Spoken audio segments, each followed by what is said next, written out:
Bam, bam. Welcome to a new episode of the Electrek podcast. I am Fred Lambert, your host, and as usual, I'm joined by Seth Wintrom. How are you doing for today's show, Seth?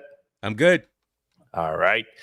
This week episode is sponsored by Wolfbox, a leading brand in the automotive electronics market with an unwavering commitment to quality and durability for its customer around the world. We're going to have a little bit more to say about them later on the show. Stay tuned for that. But thanks to Wolfbox for sponsoring this week's episode of the Electrek podcast. On this week's episode, we're going to have a little bit of Tesla news as usual, but then we're going to talk about our first drive of the Porsche Macan EV. Seth had did that last month, I think, and then you had It's actually in October. In October, all the way back in October. So there was a big embargo on this. So now I can finally discuss everything about the Macan EV, which itself has been delayed quite a few times. We're can't wait to see that car hit the market. It's going to be a big one for Porsche. Then we also had the first drive of the Chevy Blazer EV that our own Jamison Dow did earlier this month. He's going to be joining us on the show later to talk about it. But let's jump into the Tesla news right away. So one of the bigger piece of news that came out this week is the whole Autopilot recall, safety recall. I'm using air quote here if you're just listening, because people don't like to use the word recall for Tesla recalls, because most of the time, like this time, it's just an over the air software update that is being implemented. But this is still a bigger recall because it's hopefully the conclusion of the big NHTSA investigation into Autopilot, even though more specifically into Autopilot, Tesla vehicles using Autopilot and crashing into emergency vehicles that are stationary on the side of the road, or on the road, actually. So there were like 11 crashes that added up over time, and it's investigated why it's happening. I mean, the emergency vehicle thing was kind of I don't know why they added that. Like the real thing is like the problem with stationary vehicle on the road that for some reason Autopilot doesn't detect or doesn't brake for, doesn't try to avoid them and just ram into it. At the core of it, it was always clear to us, we're regular Autopilot user, that this is at the core a user error. Like most of the time you have time to react, and technically the way that Autopilot is framed is that the driver is responsible. You should be paying attention at all times, and when you see that the Autopilot is not slowing down for it, you are the one that's responsible for reacting. However, there's also the other side of things, that why Tesla doesn't detect those things and doesn't react to those things. That's definitely a product error. There's no doubt about that. But in terms of actual defect, NHTSA kind of sided with Tesla on that side of things, that this is a user error, but they still decided to push for a recall. So that's a big news this week, because they feel like Tesla is not doing enough to make the driver pay attention and or react on time. So this is the core of the news this week. So they did issue a safety recall on 2 million vehicles, which is about the number of vehicles in North America that have Autopilot, one version of Autopilot. Obviously, there's been 3 versions since the launch, so that's about 2 million vehicles. So in the safety recall, Tesla kind of explained what they do to for the fix. So it, again, just a software update. They say in the defect too that there's always the chronology of the recall in the defect notice that they call it, and in there they say like all the way back when it's announced that they were doing the investigation, and later on they explain like, we had our discussions with NHTSA, and then later Tesla says that it doesn't agree with the conclusion of NHTSA, but they are reluctantly doing the voluntary, call it a voluntary recall, but even though they feel forced, but voluntary recall. And what they basically it was like a compromise, if you will, with NHTSA, that it's going to be more alerts, more warnings, and more programs to make sure that people are paying attention, including new punishment. If you're not paying attention, if you're getting forced recall, forced disengagement, you are going to be suspended. So that's what Tesla announced in the safety recall. But what we just learned today, just a few hours ago, because Tesla started to push the update, and we obtained the release notes thanks to Not a Tesla app, which tracks Tesla software updates. We get the actual release notes. Now, I haven't seen the update just yet. I haven't used it. I haven't seen anyone used it. So this is more details on what Tesla is actually implementing, but it's not exactly clear. So let's read them together just to be clear. So because this is pushing to every car out there, this is going to be the new way that Autopilot works in every Tesla vehicle in North America. So one, improve visibility of driver monitoring warning alerts on the touchscreen by increasing the text size and moving the notification to a more prominent position, Model 3 and Model Y only.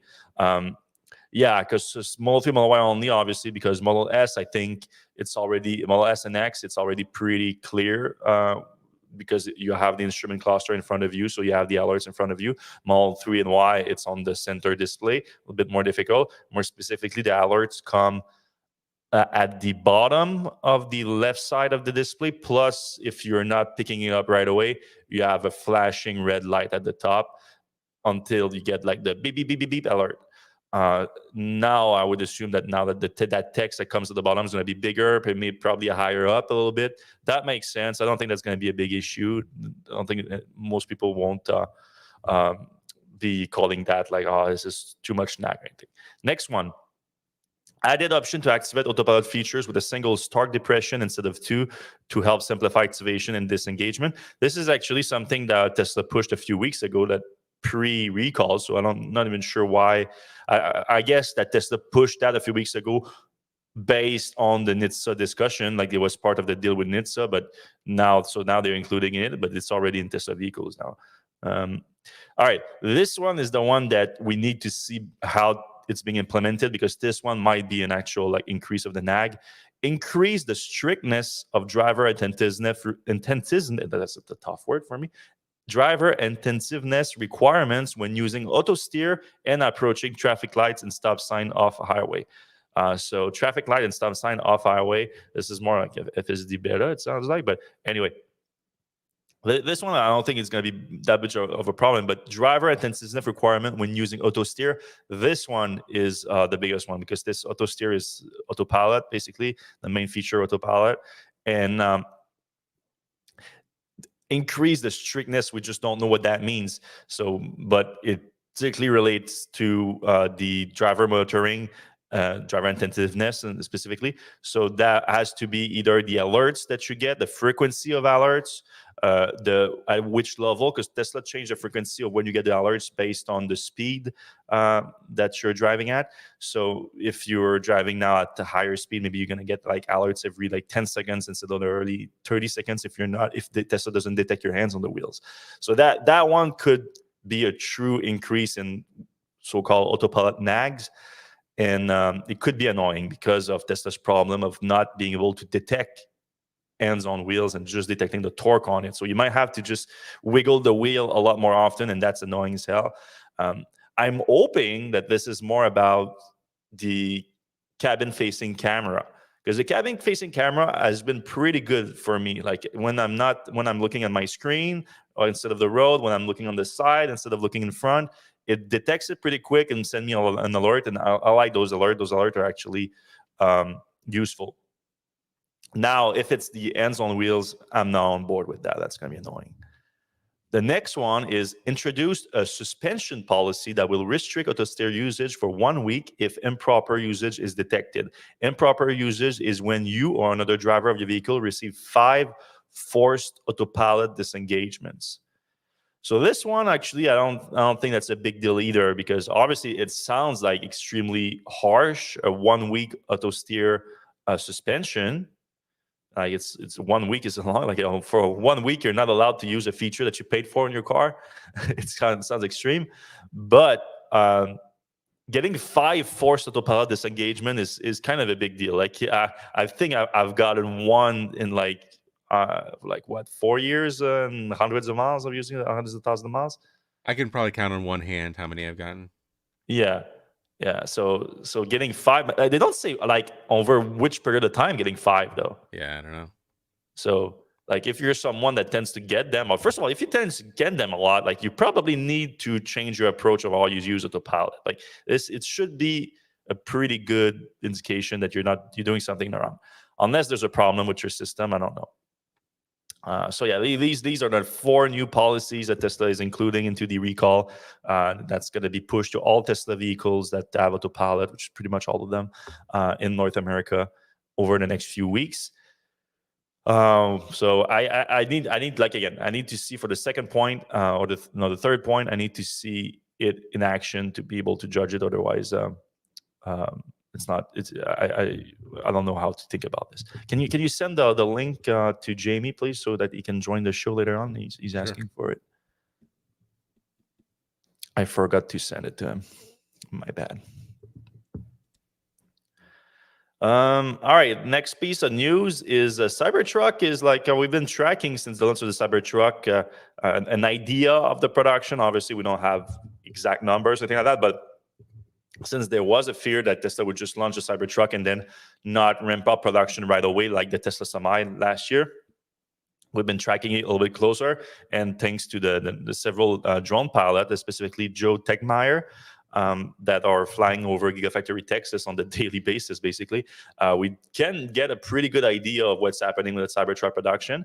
And today, Joe spotted basically 40 Cybertrucks on the Tesla Gigafactory Texas site. There was like 19 of them that were being clearly prepped for shipping. They were being outbound. A few more in the testing area, and 15 of them were also parked on the south end of the factory, probably again awaiting preparation for shipping to customers.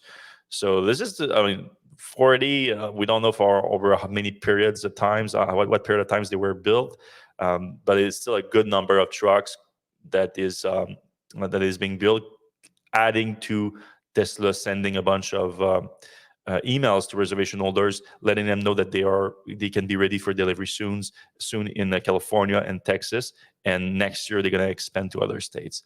So I wouldn't be surprised if we see in the hundreds of Cybertruck deliveries by the end of the year.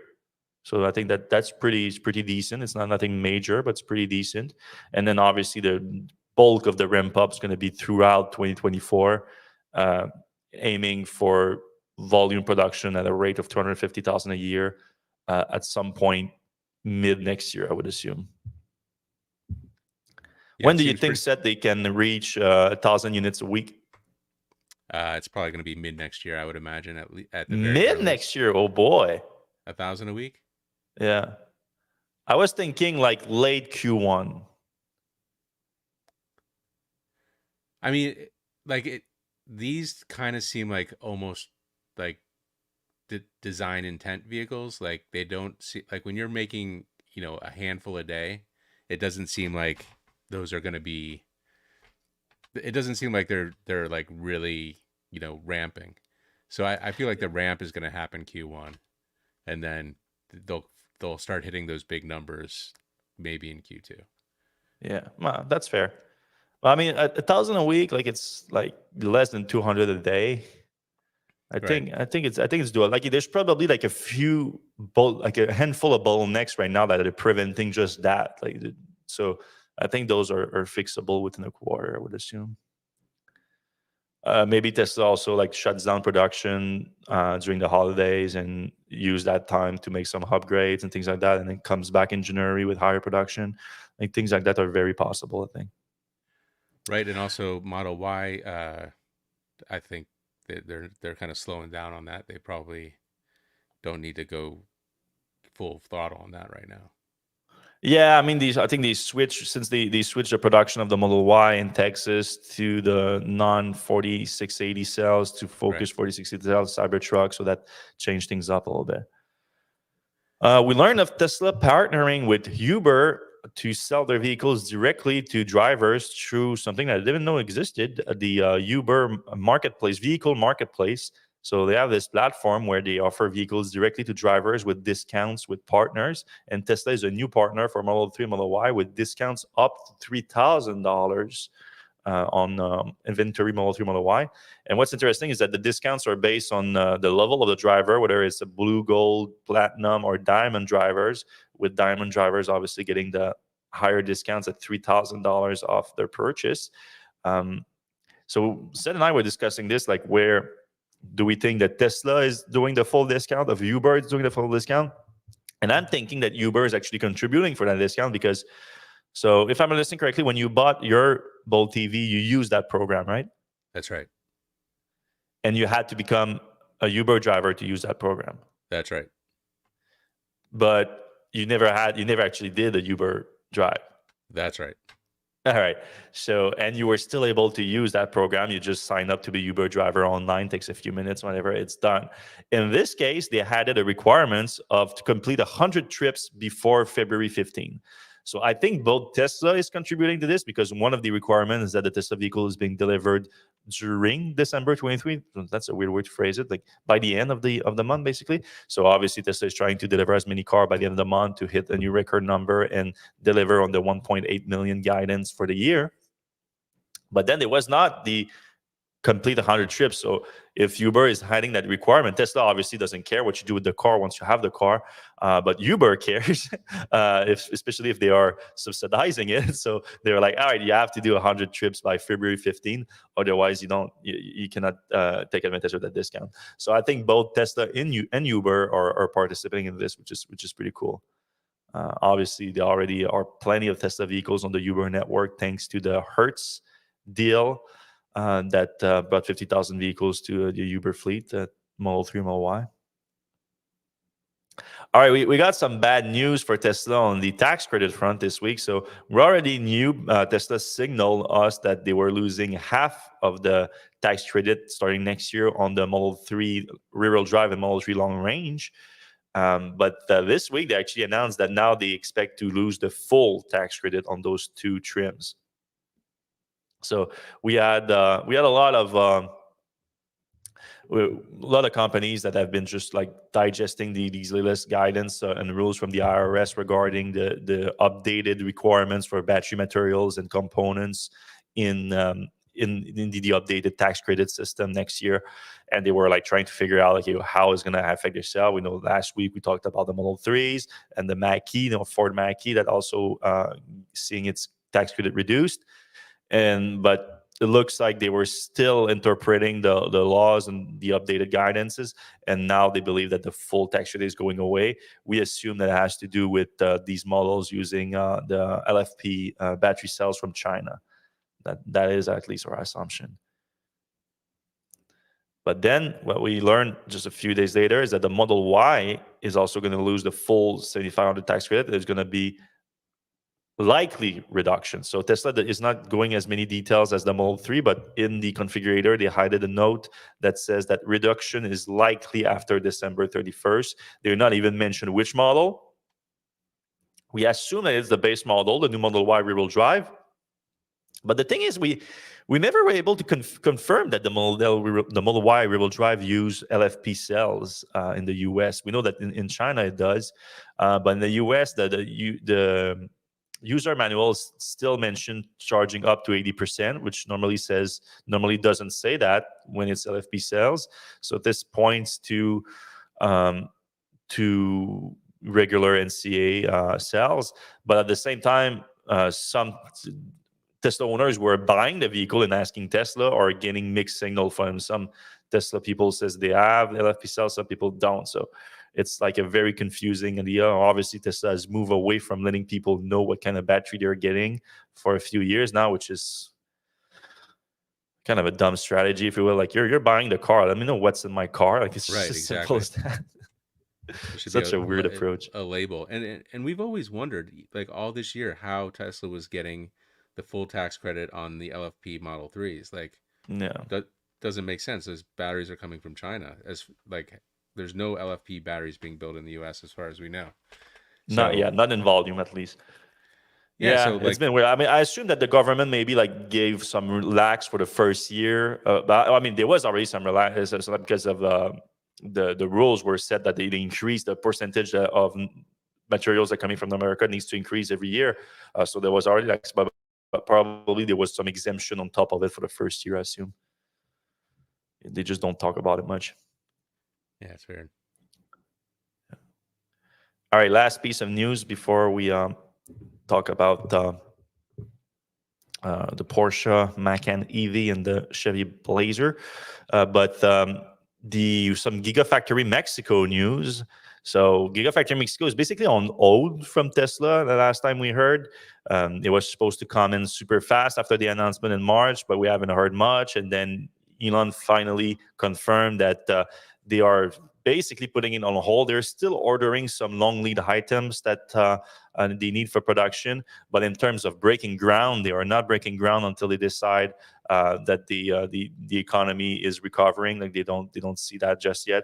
They want to make sure that the economy is going the right way before investing in that. Especially since they still have room in Texas, like if it takes us to expand if they need to, so they don't have to make that big investment early in Mexico.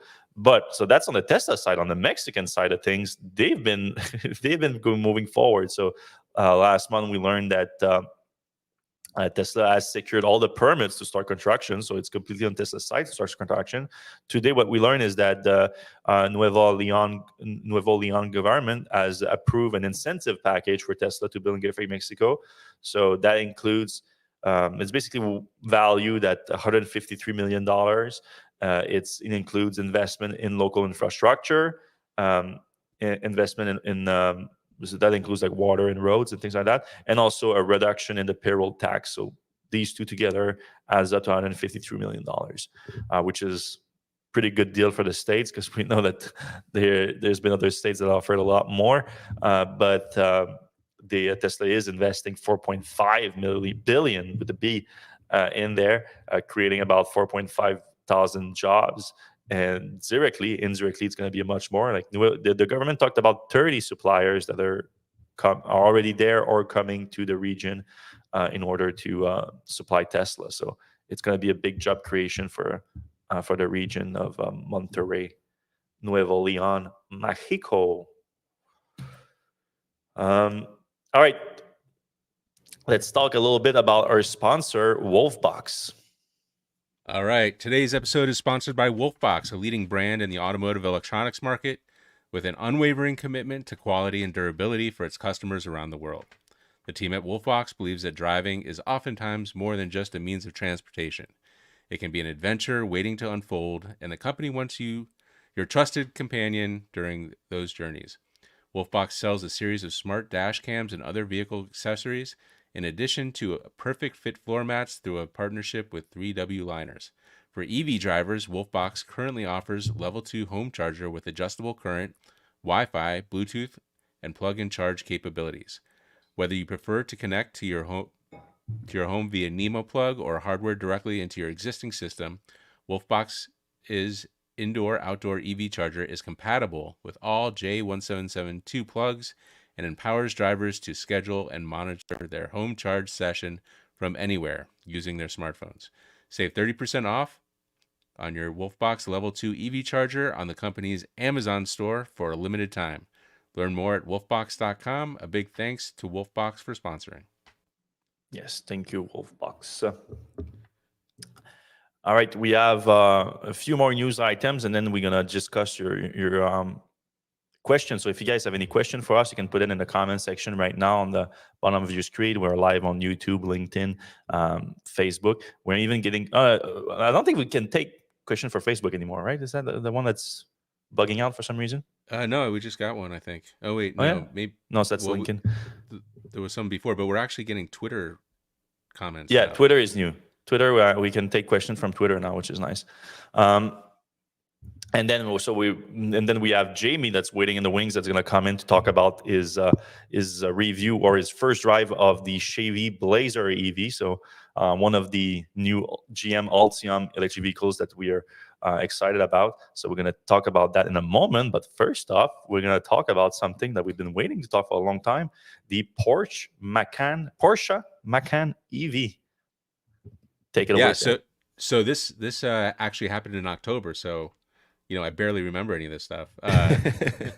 It happened the same time period that the Volvo EX30 happened. I was in Europe for that, and I went from Barcelona to Germany for one after the other. So that's how long ago this actually happened, which is a little frustrating because we like to talk about things fresh in our heads. But as far as I remember, the drive was pretty cool. Like the vehicles are great. Like Porsche just makes fantastic vehicles, and they make fantastic EVs.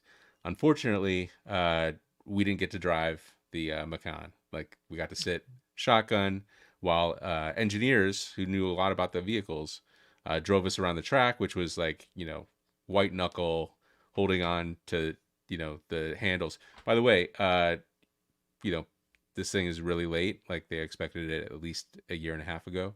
And there's like an Audi version of this that's also super late, and it's not coming out until next year.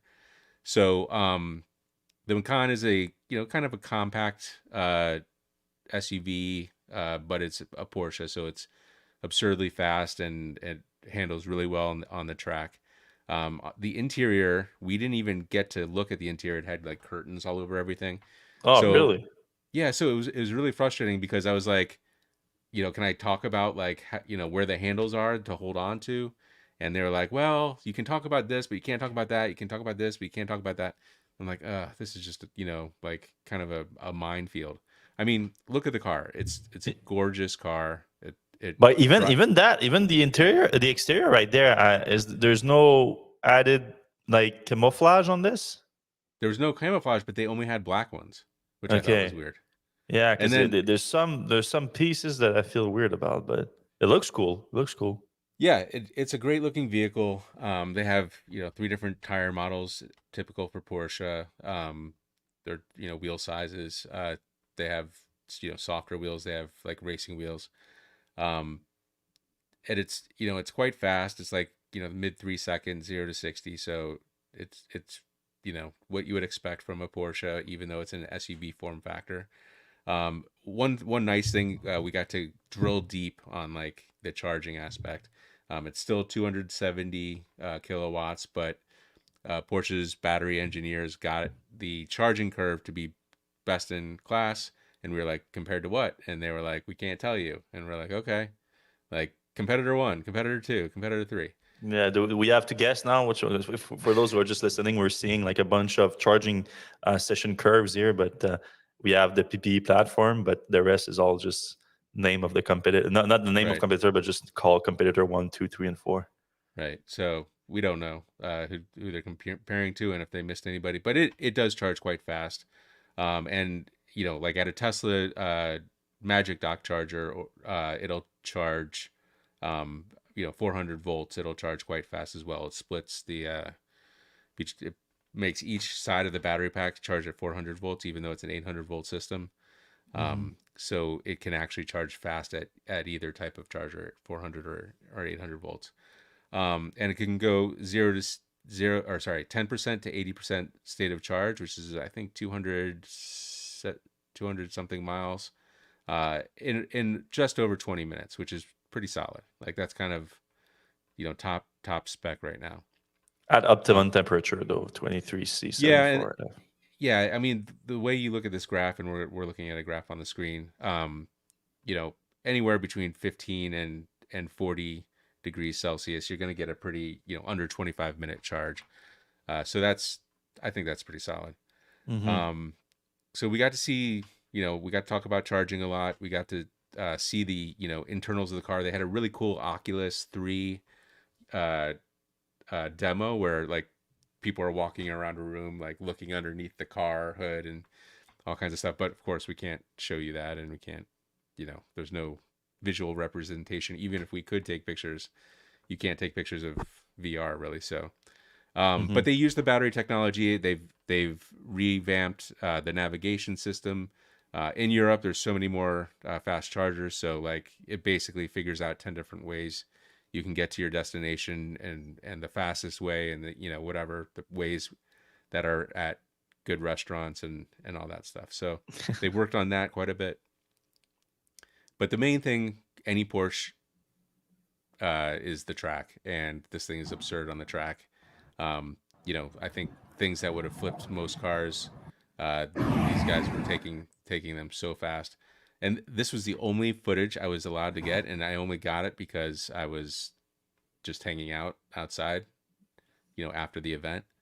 So, they provided a bunch of, B-roll for us, but it was all just very generic and stuff. So I don't know what to tell you about this, because like the car is obviously very good. It's obviously way behind schedule and not complete, at this time period. It's a 2024 car, so it's going to come out at some point next year, probably earlier. It's like the parts that we got to drive were fantastic. They had an off-road thing. If you scroll down a little bit, that take us through like a little river and stuff. But Porsche's off-road track was just, it felt like somebody's backyard. It was very, very basic. I mean, it's Porsche. Who takes a Porsche off-road? Right. I guess that's the point. It was just a little bit silly. I guess, like, hey, you're driving your Porsche SUV and you hit a flood. Well, that's some decent water on this one. Like, yeah, it's like a little over a foot. Yeah, I mean, it's great. It works fine.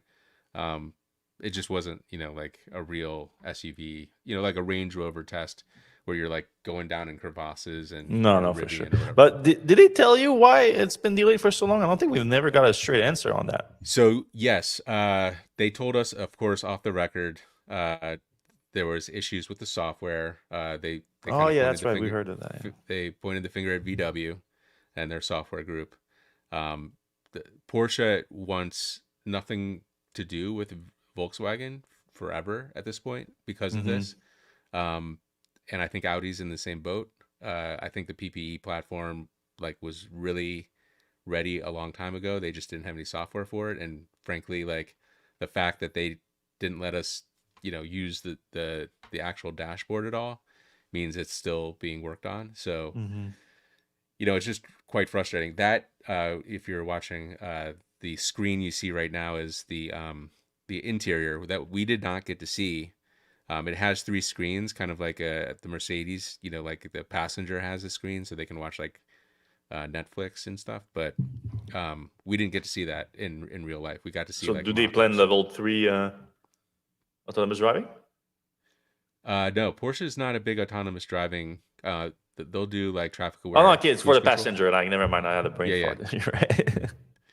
Yeah, and actually, the driver cannot see that screen. It's walled off or whatever. So yeah, it's and we also got to see the Panamera hybrid at the same time, and that's a 50 mile on battery. So they're cool, but like, man, just give me the keys. Like, give me the keys, and I'll be back in a day, and I will have like a really good review of this thing. They were just like, we were on the shortest of leashes. We were there for like 2 days, and we got like very little time behind the thing. It was all just these learning labs and just quite frustrating to go all the way to Germany and get such a little amount of information. But I think it's going to be a great car. So hopefully we'll have a bigger. And it's an important car for Porsche because the Macan on the gasoline side of things is the best-selling vehicle for the lineup. So the fact that they're going second best to the Cayenne, but yeah, it's certainly up there. So we have Jamie joining us for the Chevy Blazer EV. Hello. Hey, Jamie. So you got to drive that thing up in San Diego. When was that? A few weeks ago? 2 weeks ago now, something like that.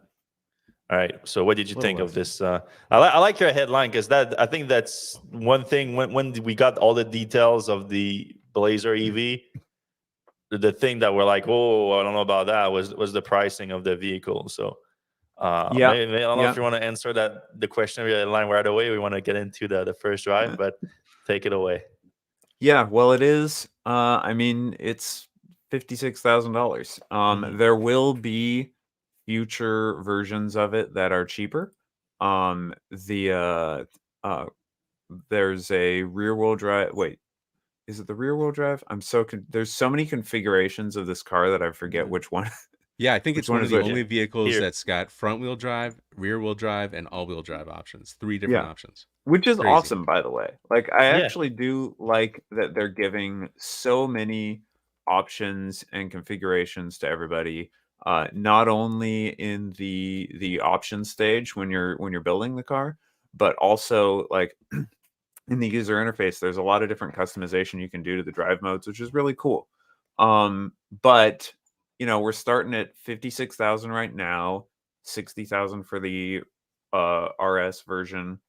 There will soon be a even higher performance version, which we didn't get to try yet. That's the We don't. SS? Yeah, the SS PAWD, Performance AWD. And I don't know how much that's going to cost. And there will be a front-wheel drive LT, which is supposed to be under 50,000, but they didn't specify exactly what the actual price will be on that. I think under 50,000, you're getting to the point where this could be doable, but 56,000 is pretty hard to justify when you can look at the LYRIQ, the Cadillac LYRIQ, which is a really nice car, and spend $800 more and get a base model LYRIQ. Yeah. It's really close in price. So I think that the pricing is really the biggest issue with this car, because otherwise it's it's a big SUV. I don't particularly love big SUVs myself. I want it to be smaller, but I try to review this with the knowledge that people who are looking for big SUVs want a big SUV, and it's got plenty of cargo space. It's got plenty of headroom and legroom. The legroom in the back is actually amazing.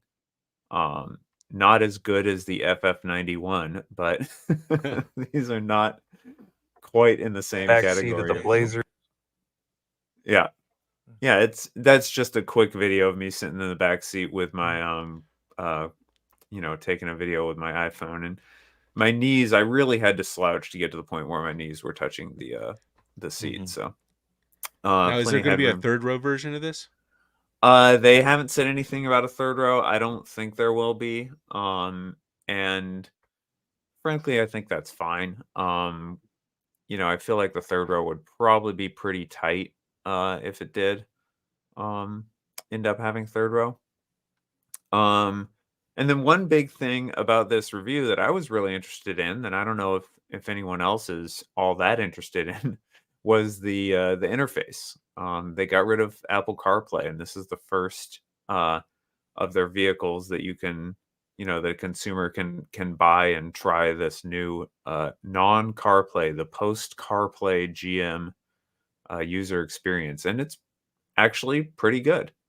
Surprisingly enough, I did not expect a big traditional auto company, a company as staid as GM, to make a really good user interface, and it's good. I mean, it's not the best interface I've ever used, but it is more than acceptable, especially compared to everything else in traditional auto. I think I'd even prefer it to CarPlay, honestly.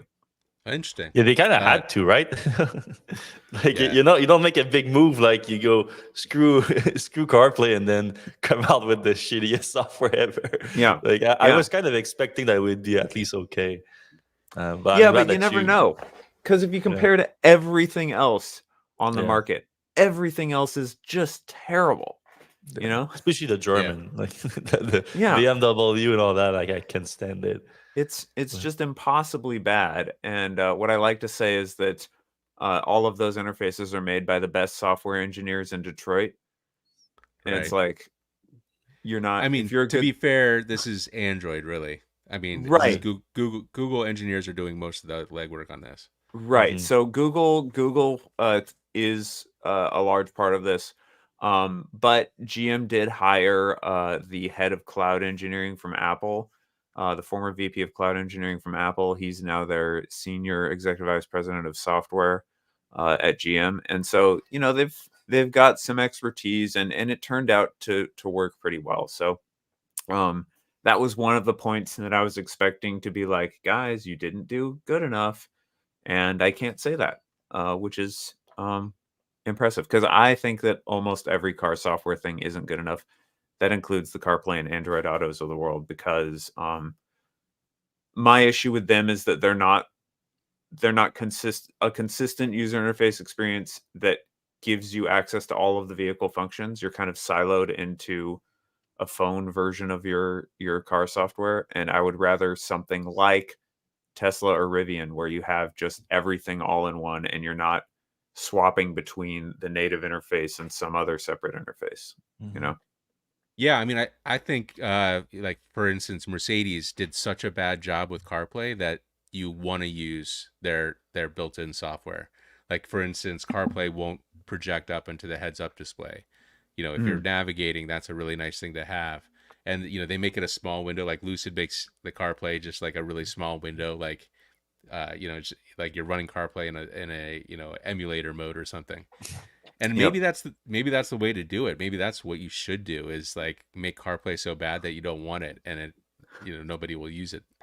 Yeah, I mean, as long as you complement it with a good native interface that's usable, and that you don't necessarily need to leave in order to get to stuff like text messages and things like that, you know, because Right. you know, my Model 3 doesn't read the text messages on the screen, but I can just say, "Hey Siri, read me those messages," and you know, And you just said that in front of your phone. I went and tapped it just so that it wouldn't, so that it would shut up and not listen to me. And everyone, no, that's right. No, Siri, at least like listen to your own voice. ho- So you hopefully you're didn't just listening to this activate that on for everyone that's headphones. listening. Yeah. But so you know, it's a pretty good interface, and they're going to update it. They've got help from Google, so I think that's all really good. The one big problem that I had from my perspective with the car was that the pedal response was not what I like. I like a much faster pedal response, and they sort of built in a little bit of a delay. Now, for most people, this is probably not going to be perceptible, especially if you're coming from a ICE vehicle. But anyone who's been driving like a Tesla for a long time, or some other electric car that has a really punchy pedal response, um, would probably notice this. And it's weird because you hit the accelerator, and then you feel like it's kind of, you're waiting a little bit, so you hit it a little bit more, and then the whole thing jerks forward. And I just think that this actually leads to a jerkier throttle experience when they add their own delay. They're doing it because they think that by adding that delay, you're smoothing out the response a bit, so that the car feels smoother. But to me, it has the opposite effect. And it's kind of a tough middle ground, because you have to decide whether you're tuning the pedals to somebody who's used to an electric car or somebody who's used to an ICE car. And they seem to have erred a little bit on the side of the ICE car, which I think is not the right way to go. Yeah, I And mean, there's also the argument that you know is a little bit less hard on the mechanics of, you know, the electric motor and the I guess there's not really a drivetrain, but you know, having a smooth acceleration rather than jerking it forward. But right, but so I agree with you. I think what they do is they make modes. You make it like hardcore mode and chill exactly. mode. Yep. And I think that's exactly what they should do. But what they did is they did have modes, but the sport mode is still just not quick enough for me. And I could tell the difference between the two, but I think that the sport mode should be tuned a little more aggressively, and the comfort or tour mode, I think is what they called it, could be as smooth as you want. That said, also, no matter what mode you're in, the AWD is pretty underpowered. The base model all-wheel drive version. Um, you know, it's a big car. I think it's 288 horsepower, something like that, which is fine. But I wasn't feeling like on the freeway, when, you know, the nice thing about having an electric car is you can really just squirt your way into any open slot that you want to be in. And I didn't get that feeling. There was definitely a little more warm up required to get the car up to the speed I wanted it. But it's the base model, so that's fine. I'm sure the SSPAWD will be plenty quick enough. That said, maybe it's going to cost 70 grand, which is a lot. Yeah, for a Blazer. I think that's a good take. What's the starting price of a Blazer, not electric? I think it's I in the feel like 30s. Yeah, I was gonna say it's not a high end car. I mean, Chevy is typically a value kind of brand, Yeah, it's and 35,000. yeah, so like almost double the price for. Well, I mean, for the that's the starting price. So the if you compare to the starting price, it's like $20,000 more right now with 56,000 price. But Right. yeah, it's something that's difficult in the way that most people buy their cars. Like if you go to the dealer now, you're talking to a dealer, a GM dealer, you're negotiating with them, then you're not sold on EV, you're like considering it, and you have like a $35,000 Blazer, gasoline powered, and a $56,000 Blazer, and let's say you don't qualify for the tax credit or whatever, it gets harder and harder to make that decision. So that I've never been pro having a gasoline and an EV model because of that, especially with the dealer system. Yep. Yeah, I agree. Now, to be fair, this is very different from the gas Blazer. Mhm. I specifically asked them how many parts are carried over between one and the other, and they wouldn't give an actual number. But I said, what are we talking? Are we talking on the order of 10%? And they said, if that. Oh, wow. Because it's shorter, longer, I think wider. So basically, all the body panels are a little bit different. The user interface is different. Everything in the powertrain is different. So there's not a huge amount of carryover. But that said, they're still calling it Blazer. Mhm. So people are going to make the comparison.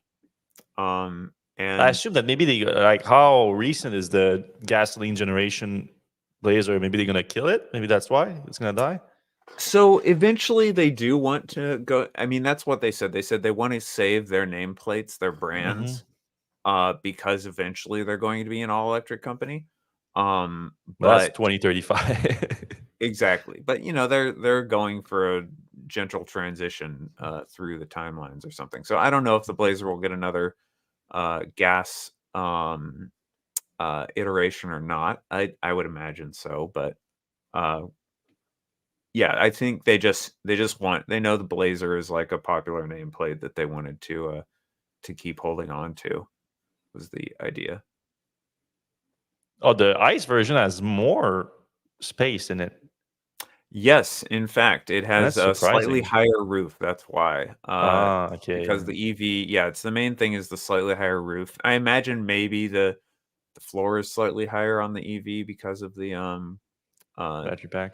battery pack, but yeah, because in the rear in the cargo space, but it's a difference of like 1 cubic foot or 2 cubic feet or something. So it's pretty minimal.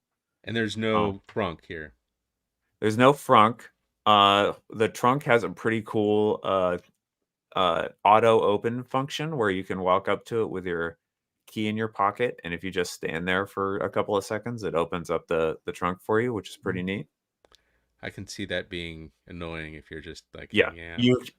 you can turn it off, Okay. but I like it. I'd keep it on. Why not? Yeah, I think Turn it off when you go to a car show or something. People are milling around the car. Volkswagen has this nice thing where you just kick the bumper and it opens. Hmm. Right. Yeah, a lot of people have that foot thing, which people Yeah. are happy with. But they just wanted to go with a slightly different technology. I think it's cool. It worked pretty well the two times that we tried it, which was I didn't get a chance to like walk up to it with a bunch of boxes in my hands and see how it works. But Right. Yeah, the But interior the looks interior is cool. pretty. Sorry, go ahead, Sid. No, I was gonna say the interior looks really cool. Hmm. yeah, the red interior is aggressive. Yeah, yeah. There's there is a red interior and it is a lot. If you want a flashy interior, get the red interior. It is extremely flash. It is very red. Yeah, but on your iPhone camera, it looks a little bit cheap. It's so aggressive. I like bright colored cars, and Mhm. it is a lot. It's very But loud. this looks like, because like my problem with the Bolt early on, like now when it wasn't as cheap, was that like it was like a $35,000 car, and it didn't feel like a $35,000 car inside. Like it felt like a cheap compact car inside. Mhm. Like this is looking pretty good, because you compare it to the LYRIQ, for example. It's still a GM vehicle, and like you feel like there's still a bump in luxury, like in the luxuriousness of the interior. Yeah. Yeah. Yeah, I mean, I haven't Oops, sat sorry. a lot of time in the Lyric, but the Lyric does feel more, I mean, it's more Cadillac-y, and this is now some people may not want a car that's like a Cadillac, but I feel like with the price difference there, it's just you're gonna see a lot of people who are upgrading from Blazer to Lyric for, a difference of a grand or under a grand or something like that. Okay. And okay, what's the status in terms of like these things are being delivered right now, right? They are. They've just Mm. started. I'm not sure, how many of them they have out there, but you can theoretically go find one at a dealership, take a test drive. We have some people in the comments of the review who have recently taken test drives, so they Mhm. are out and about. However, they are gradually uh, delivering cars of different option levels. So they're starting with the higher option ones. That's one of the reasons why 56,000 is the base price right now, because you have to get ones with it's the comfort and convenience package and the driver convenience package, something like that. So all of those options are like included. So, Like the RS eventually or they'll something. have a lower price one, but you can get an LT, but the LT has a package included, Okay. has the upgraded packages. So you can get all that, but the one thing that's weird is they don't have Super Cruise available. So for Yeah. the first few months, they're doing all these highly optioned vehicles that don't have their driver assistance package. So it's just kind of a weird strategy. I think maybe after a few months, once things shake out and we have access to the whole model line and all the trims, and we know what the pricing is on all of them, which we still don't know, and all the options are available, I think then we'll have a little bit of a better picture of what's going on here. But right now, uh, that base price of 56 is pretty high. So which battery pack did you try? You tried the one with the 102 or 85? Both of them. I did a Yeah. short drive on the first day in the RS rear wheel drive, and I did a longer drive on the second day in the LT all wheel drive, which is Okay. the LT all wheel drive is less powerful with the 85 kilowatt hour battery pack. RS rear wheel drive had the 102. And wait, I'm yeah, so confused right 102. now based on that I know. that that image. You cannot get an LT in 102 Right. rear wheel drive, and Right. Yeah, the LT is only with you the cannot smaller get an battery. RS 102 all wheel drive. Right. But the SS all-wheel drive will likely have the 102 battery, I Yeah. would Oh, imagine. yeah, it does if it's based on that picture. Yeah. Yeah. That's a weird way. Let's put it. Yeah. It's So, but confusing. yeah. They're And using 4 different size motors, I think. yeah, Uh, yeah, yeah. depending on the configuration, or maybe it was 3 different size motors, but depending on the configuration of the motors, it's like you Good get news, Jamie. a big motor in the front, the small motor in the back. It's weird. You know what it feels like? It feels like this is like the test bed for the Ultium platform. Even though there's been Cadillacs with the Ultium platform already, Mhm. like it feels like the test bed for GM's Ultium platform. Like they wanted to test a bunch of different configuration of motors with battery pack. But in terms of the estimated range that they give, what did you think in terms like it looks like it was getting close or? So we didn't really have like a normal drive experience. It was a lot of twisty roads and hitting the brakes and going up and down mountains and stuff. So Mhm. we were nowhere near the range things that the range estimate that they got us, but in other tests that I've seen, other people have gotten close to or a little bit better than the estimated range. So I'm not going to say that the estimated range was bad based on the test drive, because the test drive was not really the ideal average day on the road. Okay, got it. All right. If you guys have any question for Jamie regarding the Chevy Blazer EV, put them in the comment section right now. We're gonna have one quick last news item to discuss, which is still an Ultium GM news, and then we're gonna get into your comment section. So if you have like a few minutes to get into your question in before the end of the show. The last piece of news that we're gonna discuss is the latest Cadillac EV.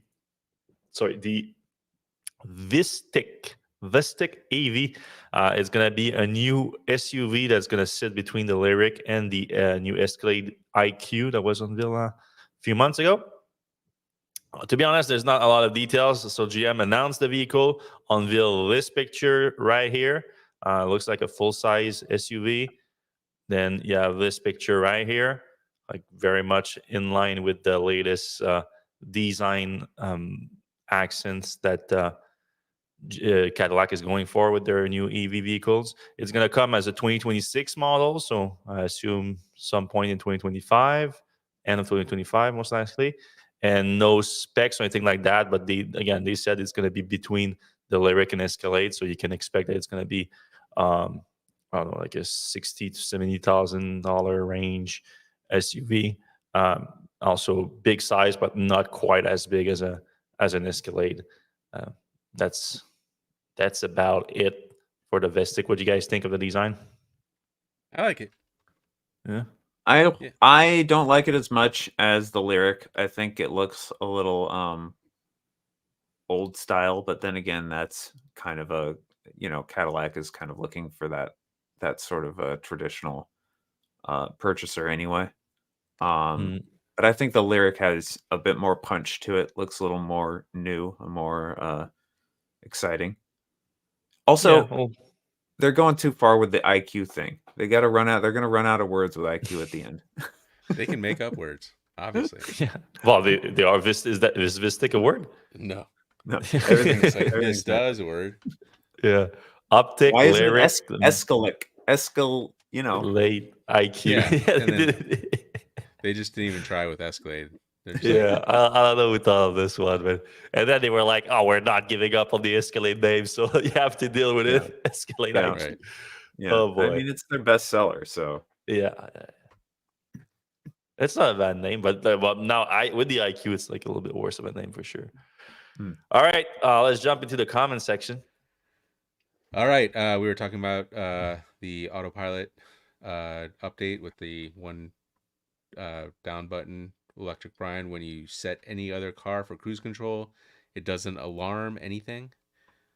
I guess that's a dig on There's a bing. There's a I think there's a little bing, and then you see your speed being registered, the speed that you're set at. I guess that's the only indication that you guess. Is that what you're saying? I think so. I should say anecdotally, my wife was driving the Model Y up to Vermont last week, and we had done the update, and she usually just puts it in cruise control, but not autopilot. Yeah. And she put it down once, and it went into autopilot. She's like, "What is going on here?" Oh, that's right. Yeah, that's a problem if you're one of those. I mean, it's just a setting. You go into the settings and you change it, but like it's probably disconcerting for a lot of people who don't read like the the updates happening. Yeah, that's right. It should have been the other way around. Like you should be able to set it at 1, and if people are used to 2, not make it as a default. Yeah. All right, David Bellamy, France just announced that they're not giving incentives to China-made EVs. Do you think this will accelerate Tesla's plans to produce Highland in Berlin? We don't even know that they want to produce Highland in Berlin. Like Tesla has not confirmed a second EV program in Berlin. Elon sort of said apparently to employees in a meeting last month that they're going to produce the 25,000, the Model 2, 25,000, whatever it's called, and the new lower cost Tesla. that's it. So don't even know. However, yeah, probably like it makes sense. You don't want to leave money on the table, so it could make sense that you try to go after those subsidies. And especially what I think France is just one of several that are going to do the same thing, because the U.S. has done it now. France is doing it. I think a lot more are going to do that, and to try not to get that China just walk away with the entire AV market, which might be on their way to do. Right. All right. If the Model 3 is still built in the U.S., it should get half. Yes, the battery isn't made from enough good sources, so it won't get all. If it's losing all, are only Highlands made in China coming? That it is a weird question. I need to go back and watch the rules, because I think you might be right. I think you should still get half. Go ahead, Jimmy. So if it's built in the U.S., it has to be final assembled in the U.S. in order to get any of the credit. Yeah. But then the credit is split into two different categories. There's battery components and then critical minerals. And then battery components need to be assembled in the U.S., I think. And then critical minerals need to be either extracted or processed in the U.S. or in any free trade partner. And then there's specific like carve outs that go into place in 2024. And this is the new thing that changed it. In 2024, there's a specific carve out that says that any like, I forget the term, but it's like any basically national enemy, any entity that the U.S. has described as bad. If there's anything from there in the battery, then they get disqualified. And I think Completely. that's the reason. Yeah. Okay. Maybe it's disqualified completely, or maybe it's disqualified from one of the two, from the battery component or the critical. Well, that's what we need to confirm, because that would explain maybe the situation here. But at the same time, I don't see Tesla not, like, why would this? They have a huge production line for Model 3s in the US right now. Why would they stop that just to get China-made Tesla vehicle, which are going to be harder to sell in the US, just for perception too? So, yeah, they definitely have made it as weird as possible. The rules. All right, with the loss of the tax credit, it's an opportunity to bring the Highland in with differently sourced batteries. I don't know if that's. But what source? Like, to make the base Model 3, you need it to be LFP to be the performance and the price that you're looking at. And there's just no LFP made in the US, right? Well, or at least not in volume needed to achieve that. It's coming, though. It's coming. Yeah, I would love to see more LFP in the US. Yeah. Here in Quebec, we have a factory here that was starting to make some. Then the company went under, and they were just bought by another bigger company. I think Nano One. They bought it, and they just invested a bunch of money to make volume production of LFP in Quebec. So that counts as North America too. So it works. It does, even if we speak like Europeans. It's America's hat. All right, David Bellamy, any information about the timing of Model Y refresh? So we haven't get that one every week. I know we haven't got the Model 3 here yet, but we're already on the Y. Let's see about the timing on the Model 3 Island coming to the US. That's maybe they do both at the same time. Yeah, I asked Grok about it, and Grok says that it's coming. It's coming in the first quarter of 2024. Yeah, the Island is, not the Model Y, and I think Grok knows more about Tesla than we know. Like this, I think it's plugged into the source directly. Like maybe Elon has fed it internal Tesla documents. Yeah, it reads like Elon's emails or something. Oh God. All right, Greg Poland, question: does the Founders Cybertruck all-wheel drive qualify for the $7,500 tax credit? I don't think so. That's expensive, right? So do all the options count towards the tax credite?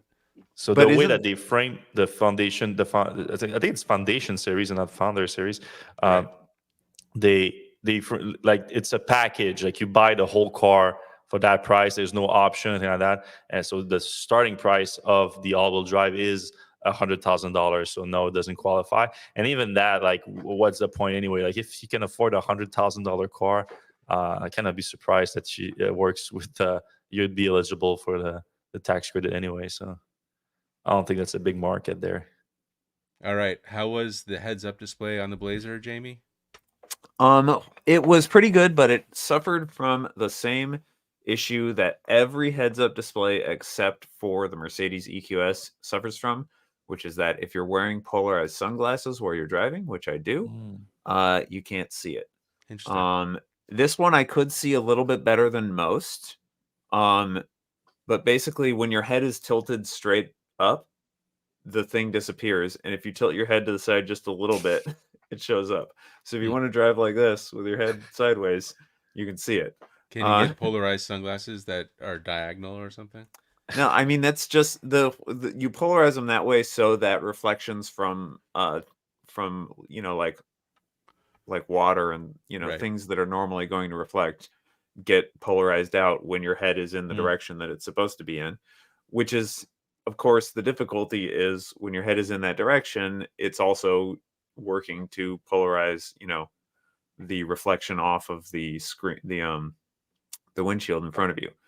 So this one actually worked kind of okay when my head was like I could kind of just ghost see it when my head was straight up and down.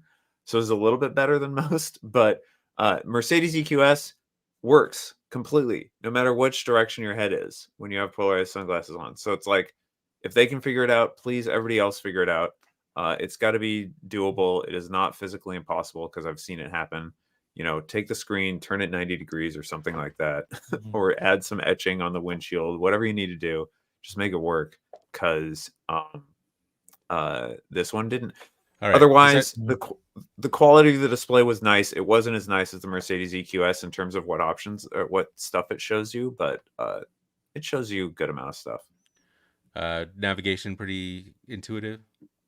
Yes, actually, the navigation, so it goes through Google, and the navigation will route you through EV chargers, which a lot of nav systems don't do.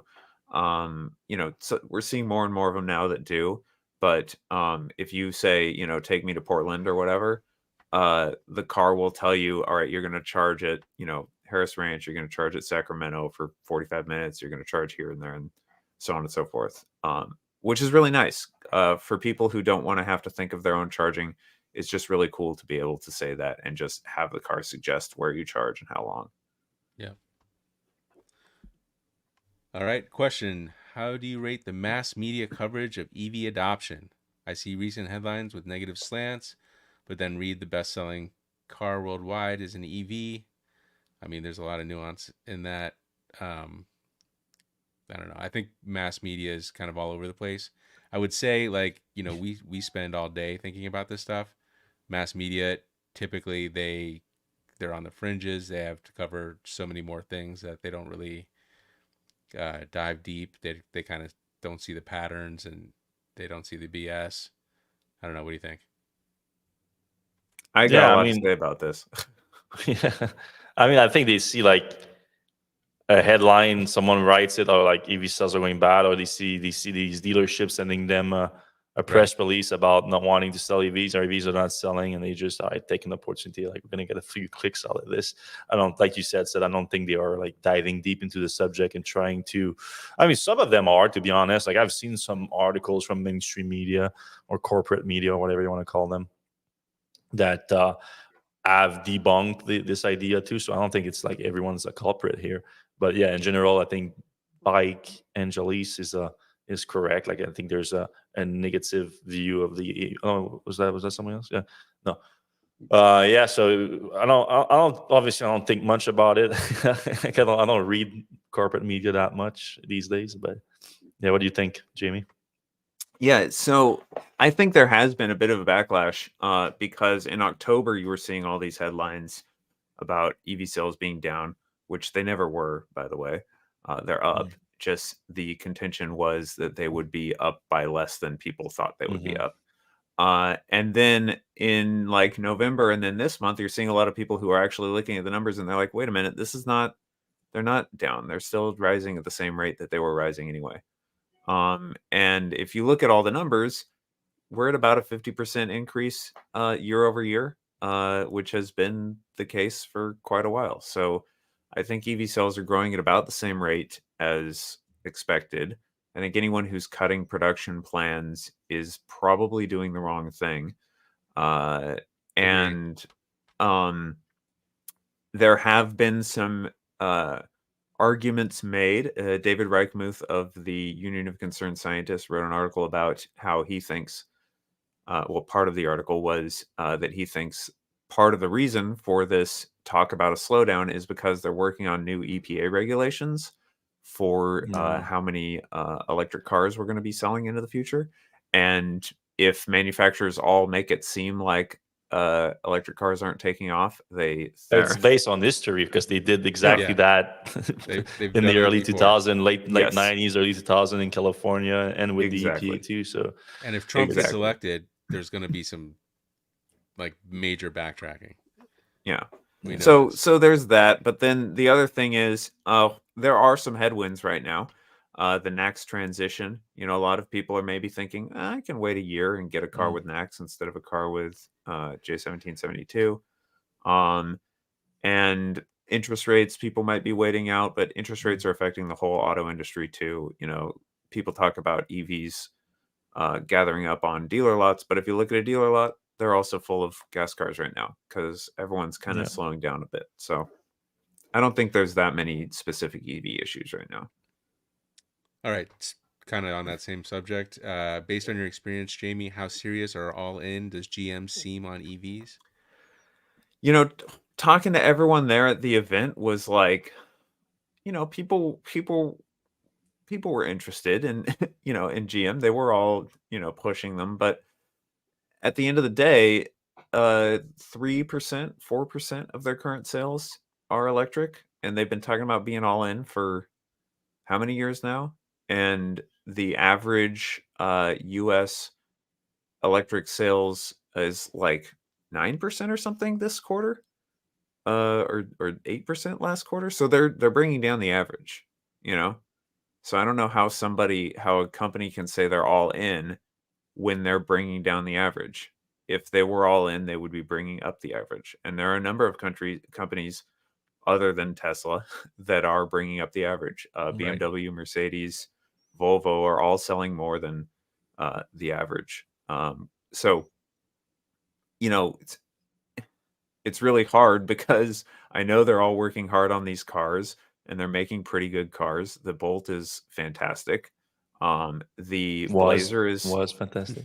Was fantastic. But the fact that the Bolt was fantastic, was an amazing car 7 years ago, and went through an entire 7-year lifespan being an amazing car, like that means that they did get a start at some point. It's just that we got to get there. We need more cars. We need them out now. They're finally getting cars out. Hopefully we'll see more out of them, and we'll see them pushing them harder. But then you got to get the dealers on board and everything, and that's a really hard conversation that I was talking to them all about at the event. And GM is having trouble with that. But I will tell you that one engineer, while I was there, I was talking to the engineer and saying, I don't know how seriously you guys are taking it. And he was like, if you saw how hard Mary whips us every day to work on electric car stuff, you would think otherwise. So he feels like he's being pushed from the top. And that was I would like that engineer to spend a week working with Elon. Okay, sure. I changed his perception of what whipping an employee sounds like. Sure. He might see that the literal meaning might be a little bit it's no longer a metaphor. All right, we're getting pretty late. We'll do one more question from Seattle, Vienna. Will the Cybertruck ever be sold outside the U.S. and outside of North America? Outside the U.S., yes, it's going to most likely be to Canada because we basically copy the U.S. road regulation. So it's gonna work in Canada. In Europe, though, it doesn't sound like it right now. It sounds like it would need some major redesigning to be legal on European roads. China, probably. China's a free for all. They're not big on trucks though, so I don't know if it would make it there. But let's see if they find space in Shanghai to make it. I'm sure they could. Yeah, I'm sure some rich Australian guy will get one sent over there. Oh, for sure. Australia too. Yeah, maybe. I don't know. I'm not as familiar with the rules in Australia, but they do love their pickup trucks and their But it's rugged ones. right-hand drive though. Oh, that's true. Yeah. So they might have trouble with that. They're gonna have that arm extender that Tesla sells. But it's steered by wire, so it's easier Oh, to yeah. make a right-hand drive with it. So yeah. Oh, Michelle says that you skipped description. So should we go back? Ultium revolutionary, or is it just marketing? I think it's Huh. kind of just marketing. It's just a new, different platform. It's the same as the eGMP platform or whatever else. It's just, this is how we've organized our batteries. I don't think it's a great step forward in battery technology. It's better tech than the ones they were using before. Yeah, and they want to a standardize lot of it around their- modularity, reusing stuff, but that's kind of like everybody else. Yeah. All right. All right. Well, that's it, everyone, for this week's episode of the Electrek podcast. Thanks, everyone, for listening. Thanks to Wolfbox for sponsoring this week's episode.